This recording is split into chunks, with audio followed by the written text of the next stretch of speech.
बाबा गुरु गोरखनाथ। अरे ये तो वह जोगी बाबा दिखाई पड़तू। ए महेंद्र। हाँ प्रधान जी। ते जोगी बाबा के बोलावा तो ठीक बा। अरे जोगी बाबा, प्रधान जी आपके बोलावत हुआ अपने द्वारे। अच्छा बेटा, प्रधान जी से जाके कह दो कि भी 2-4 घर भिक्षा लेना है, लेके आता हूँ। ठीक है बाबा। जय बाबा गुरु गोरखनाथ। अरे माँ, सन्यासी तेरे दर पे आया है माँ, इस जोगी को कुछ भिक्षा दे दे माँ। ठीक है बाबा, रुकी हम लेके आवत हैं। जय बाबा गुरु गोरखनाथ। और प्रधान जी क्या हाल चाल है? बहुत बढ़िया महाराज, मैं आपका इंतजार करते रही हम। ये हमारा सौभाग्य है कि हमारे अगले चुनाव में भी आप हमारे दरवाजे आ गए। ये बार भी आ गए ओदा तो जौन कहले रहे वह भैल महाराज। फूल तैयारी रख ले, ये बताओ का पोजीशन रही हमार। ओहो, इस बार तुम चुनाव नहीं जीत पाओगे बेटा। कहा कहत हुआ बाबा? मैं तो पूरे घर घर घूम के आ रहा हूँ बेटा, पता चला है बेटा। अरे बाबा, ओदा 1500 वोट से जीत रही ना, 100-200 से न जीत पाई। सुन मेरी बात सुन बेटा। सुनावा बाबा। के तनु तुम्हारा लता लाल एदा जीत न पैबा।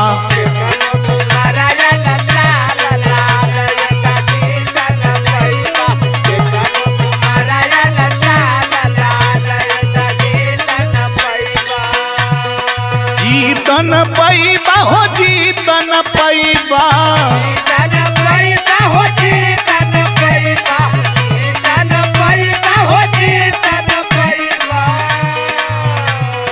कहाँ लोग तोह के दलाल लाल एदा जीतन पैबा।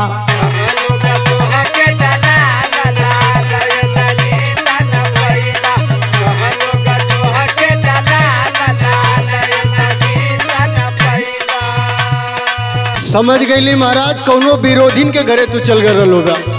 ऐसी कोई बात नहीं है बेटा, मेरी बात सुन। का कारण है कि हम न जीत पाई बतेबा? सुनो बेटा, 5 साल ये कहू न कैला तू कमावा।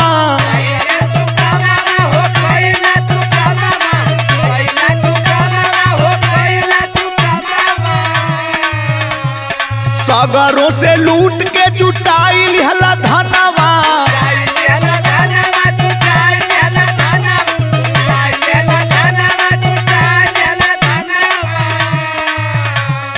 रोड चका रोट बदहाल लाल एदा जीतन पैबा।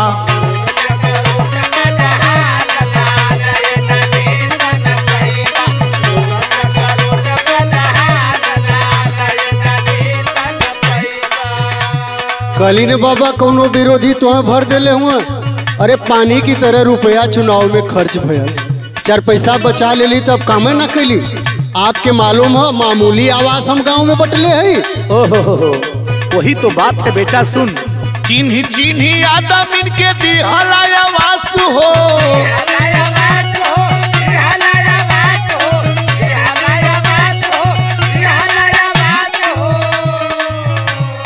गाँवपुर के भाईचारा कोई दिहला नाश हो।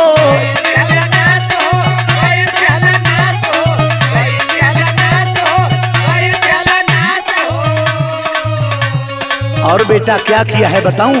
बतावा बाबा। तो लड़ा दिहलायो हिरमौर्य पाल लाल एदा जीतन पैबा।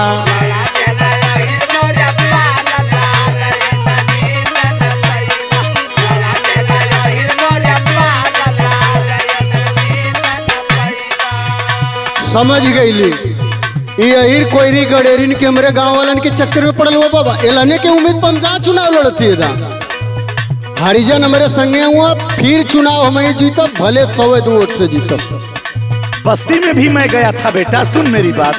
वहाँ आपके पता चलल कि हमारा का माहौल। अरे बेटा सुन मेरी बात, चमारन के जगह नहीं सहल कलेसवा।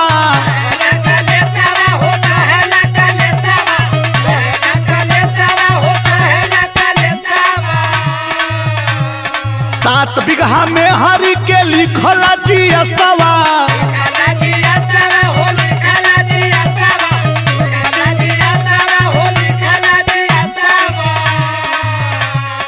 बस्ती होई गईली कंगाल लाल एदा जीतन पैबा।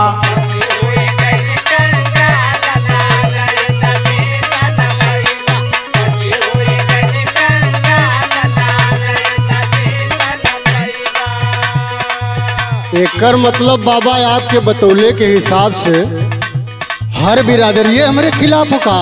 बेटा मैं तो तेरे घर पे हमेशा आता हूँ, अपना प्रसाद भंडारा सब इसी जगह होता है बेटा। मैं तुम्हारा अहित नहीं चाहूंगा बेटा, जो बता रहा हूँ ये सत्य बता रहा हूँ बेटा, बाकी तुम्हारी इच्छा। तो ये हिसाब से तो लगत हो महाराज की हालत हमारे ढेरे खराब हुई। सुनो बेटा मेरी बात सुनो। बताओ। भयल संतोष नहीं गईला उधारी,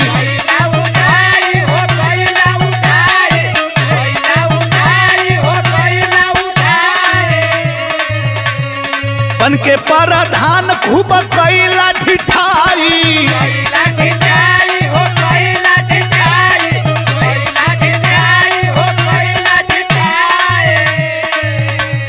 सिया राम कैला बवाल लाल एदा जीतन पैबा।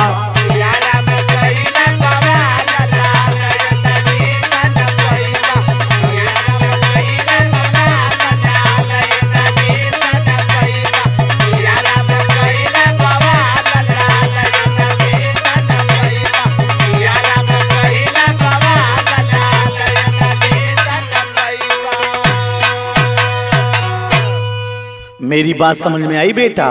आपके बात से तो हमारे दिमाग खुल गए।